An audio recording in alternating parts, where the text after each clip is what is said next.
बच्चों आज हम स्टार्ट करने जा रहे हैं एवरेज चैप्टर।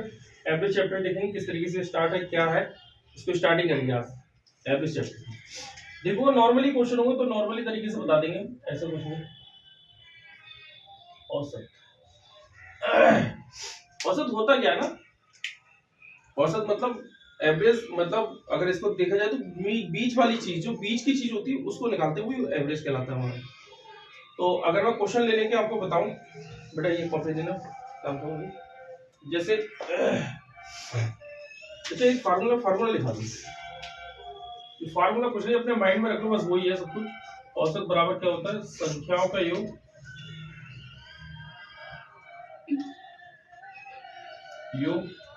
बटे कुल संख्या। अब यहाँ पे लोग कुछ और लिख देते हो कि आंकड़ों का योग या फिर आंकड़ों की संख्या, तो कुछ भी हो, लेकिन ऊपर योग आएगा, नीचे आपकी संख्या आएगी, ये औसत निकल के आ जाएगा। जैसे अगर मैं एग्जांपल के रूप में लूं, जैसे 5, 7, 8, 9, 10 और 2, तो औसत क्या होगा, इनका एवरेज क्या होगा, मीन क्या होगा, औसत।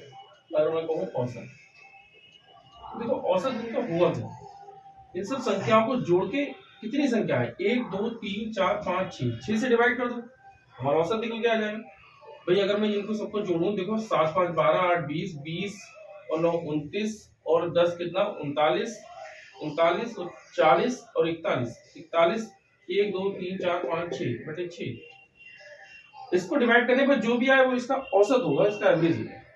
जैसे अगर मैं इसको देखूं 41, इसको 6 से 6 पंजे 30, 6 6 36, देखो 11 में 6 जाएंगे तो बचेंगे 5.0, 6 48, 2 पॉइंट लगा हुआ है 0, 6 18, मतलब अगर इसको देखूं तो मैं 6.83, ये क्या है, इसका औसत है, एवरेज। क्योंकि इसी टाइप के क्वेश्चन होंगे, ज्यादा टफ क्वेश्चन आप लोगों को मिलेंगे नहीं है इसमें। जो एवरेज की टफ वाली सीरीज है वो अलग बनाएंगे। जैसे एक क्वेश्चन है इसमें, 11 संख्याओं का योग 132 है, तो इनका मध्यमान क्या होगा, मध्यमान वही एवरेज, मध्यमान क्या होगा।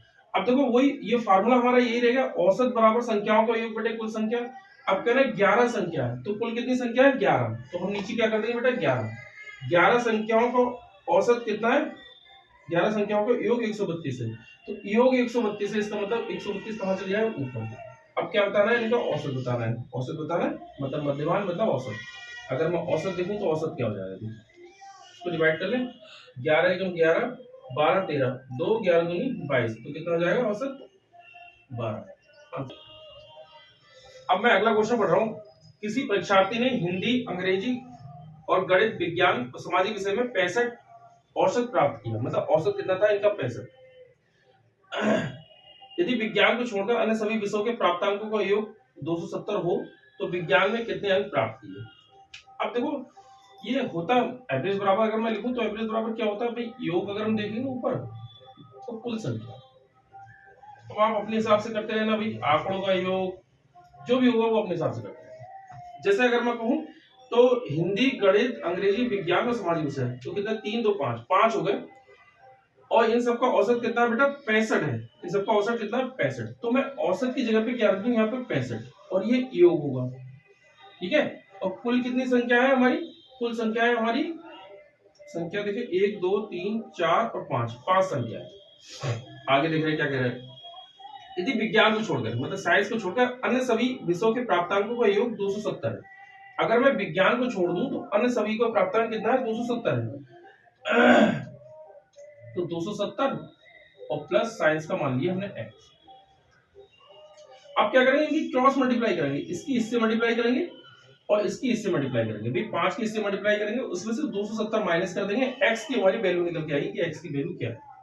अगर मैं इसे 5 से मल्टीप्लाई करूं तो 5 6 30 और 5 25, मतलब 325।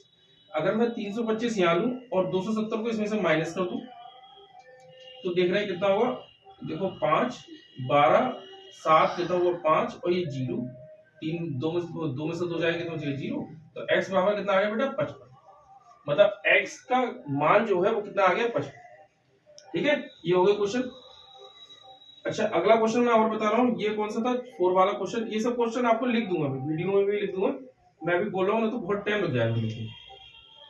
तीसरा क्वेश्चन क्या है, तीन संख्याओं का औसत 12 है, तीन संख्याओं का औसत कितना है 12, ठीक है। यदि इनमें दो संख्याएं 13 और 15 हों तो तीसरी संख्या का औसत क्या होगा। अब देखो तीन संख्या है, नीचे कुल कितनी है बेटा, तीन संख्या, मैंने यहाँ इसी फार्मूला में रखा हूँ, तो कुल संख्या कितनी होगी 3, इनका औसत कितना है 12, मैंने 12 रख दिया, औसत की जगह पे औसत लिख लिया। और कह रहे हैं कि दो संख्या है, इनमें दो संख्या है 13 और 15, तो 13 प्लस 15, तीसरी संख्या कौन सी हुई, तीसरी संख्या नहीं पता है तो हमने क्या मान ली, x मान ली। समझ रहे हो तुम लोग। अब इनकी मल्टीप्लाई कर दूंगा तो बेटा 12 दिया 36, तो ये कितना आ जाएगा 36, इन दोनों को जोड़ लेंगे तो कितना 13 13 दूनी 26 27 28 28 हो जाएगा, 28 बराबर किस तरफ आएगा तो किसका हो जाएगा माइनस का, ठीक है। तो ये माइनस का कितना हो जाएगा बेटा 28 बराबर x, 28 को कितना जोड़े 36 हो जाए, तो ये दो ये जोड़ेंगे और 6 ये जोड़ेंगे तो कितना हो जाएगा 8, तो कितना जोड़ेंगे हम 8, बस ये कितना आ जाएगा 8। अगला क्वेश्चन है, यदि एबीसी की आयु क्रमशः 7 7 और 7 वर्ष हो तो उनकी औसत आयु क्या होगी। एबीसी की आयु 7 7 7 वर्ष हो, अगर तीनों की 7 7 7 वर्ष है, तीन संख्या है, 3 से डिवाइड कर दो तो 7 3 21 21 को 3 से डिवाइड करो 7 आई। ये क्वेश्चन नहीं कराया। अगला क्वेश्चन देखो 7 वाला क्वेश्चन कह रहे हैं 5 संख्याओं का औसत कितना है 12। अब देखो वही एवरेज बराबर मैं योग लिख रहा हूँ और कुल संख्या लिख रहा हूँ, ऐसे ही नॉर्मली तरीके से करते रहेंगे क्वेश्चन। कह रहे हैं कि 7 संख्याएं हैं, वो 5 संख्याओं का औसत कितना 12, औसत कितना 12 और 5 संख्या, तो 12 की 5 की मल्टीप्लाई करें 12 पंजे 60, योग 60 निकल के आ गया। अंतिम तीन संख्याओं का औसत कितना है 14, और अंतिम तीन संख्या औसत देखो, अंतिम कितनी है, तीन संख्या औसत है कितना है 14, इनका योग निकल के आया। तो अब ये 14 की और 3 की मल्टीप्लाई करेंगे तो 14 3 कितना हो 42, तो मैं यहाँ पे देखूंगा तीन संख्याओं का कितना है 42, ये तीन संख्याओं का और ये 5 संख्याओं का हमने निकाला था, ओरल जो निकाला था 5 संख्याओं का, हमारा 5 संख्याओं का कितना आया था 7, ठीक है। अब क्या करेंगे, कह रहे हैं तो पहली दो संख्याओं का औसत क्या होगा, पहली दो संख्याओं का औसत क्या होगा, पहले मैं इसमें से घटा लूं भाई, अगर मैं 60 में से 42 घटाऊंगा तो कितना बचेगा, 10 में से 2 जाएगा तो बचेगा 8, और यह 5 में 4 जाएगा तो बचेगा 3, ये कितना हो जाएगा बेटा 18। अब 18 ये दो संख्याओं का औसत, दो संख्याओं का औसत क्या करें, हाँ पहली दो संख्या का औसत बताना है, तो पहली दो संख्या का औसत बताना है, ये योग निकल के आया। अब मुझे औसत बताना है तो क्या 2 से डिवाइड करना है, फार्मूला देखो यही लगेगा, लेकिन 2 से हम लोग को डिवाइड करना, 2 से डिवाइड किया तो 2 3 18, तो ये क्या निकल के आएगा 9, 9 क्या निकल के आएगा, इनका दो संख्या का एवरेज निकल गया, बस ये होगा। अगला क्वेश्चन है, 4 बच्चों की औसत आयु 13 वर्ष है, 4 बच्चों की औसत आयु 13 वर्ष है। देखो अब वही फार्मूला, इसी फार्मूले से हम लोग कर रहे हैं, 4 बच्चे हैं, कुल बच्चे 4 हैं और औसत आयु कितनी 13, तो 13 की 4 की मल्टीप्लाई कर देंगे तो 13 चौका 52, मतलब 4 बच्चों की औसत आयु कितनी है, अब ये योग निकल के आ गया 52, ठीक है 52 हो गया। अच्छा और क्या है, एक बच्चे के आगमन पर, अभी तक थे बच्चे 4, देखो अभी तक बच्चे कितने थे 4, अब एक बच्चा और बढ़ गया, बच्चे हो गए 5, एक बच्चे के आगमन पर औसत आयु 12 वर्ष हो जाती है, तो औसत आयु यहाँ कितनी हो जाएगी 12, तो योग हमने x मान लिया, इसकी मल्टीप्लाई कर लेंगे तो 12 पंजे 60, अब यहाँ पर योग कितना आ गया 60 आ गया, 60 में ऊपर रखा हूँ, ये वाला नीचे रखा, ये कितने एक बच्चे के आने पर, मतलब 5 बच्चे पे, ये थे अभी 4 बच्चे पर और ये हो गए आपके 5 बच्चे, ये 5, ठीक है। अब क्या करें, तो नवान तो मतलब नया बच्चा जो आया उसकी आयु क्या होगी, तो मैं इसको 60 में से 52 घटा दूंगा तो कितना बचेगा 8, तो नए बच्चे कितने हो जाएगा बेटा 8, हो गया। अगला क्वेश्चन देखो क्या है, इसी में अगला क्वेश्चन बता रहा हूँ, बस पहला पार्ट इसको यहीं समाप्त करेंगे, उसके बाद देख लेंगे। किसी वर्ष में एक परिवार का प्रथम 3 महीने में औसत व्यय कितना 42 लाख, कह रहे हैं प्रथम 3 महीने में औसत व्यय 42 लाख, इसमें बहुत ऐसे दे रखे हैं ना, तो मैं ऐसे डायरेक्ट यहाँ पर निकाल दे रहा हूँ, बस मल्टीप्लाई करते रहेंगे, ये योग आता रहेगा सब पर, क्यों, क्योंकि औसत की और कुल संख्याओं की मल्टीप्लाई करते हुए योग आता रहेगा। देखो 3 महीने का कितना है, अगर मैं 3 महीने का देखूं तो कितना कहा है हमने 4200 रुपए, क्वेश्चन पढ़ के बता दे रहा हूँ पहले, किसी वर्ष में एक परिवार का 3 महीने का औसत मासिक व्यय कितना 4200 रुपए, अगले 4 महीने में 5040 रुपए, 5 महीने में 5304 रुपए, यदि वर्ष के अंत में कुल बचत 4320 रुपए हो तो पूरे वर्ष के औसत मासिक आय क्या होगी।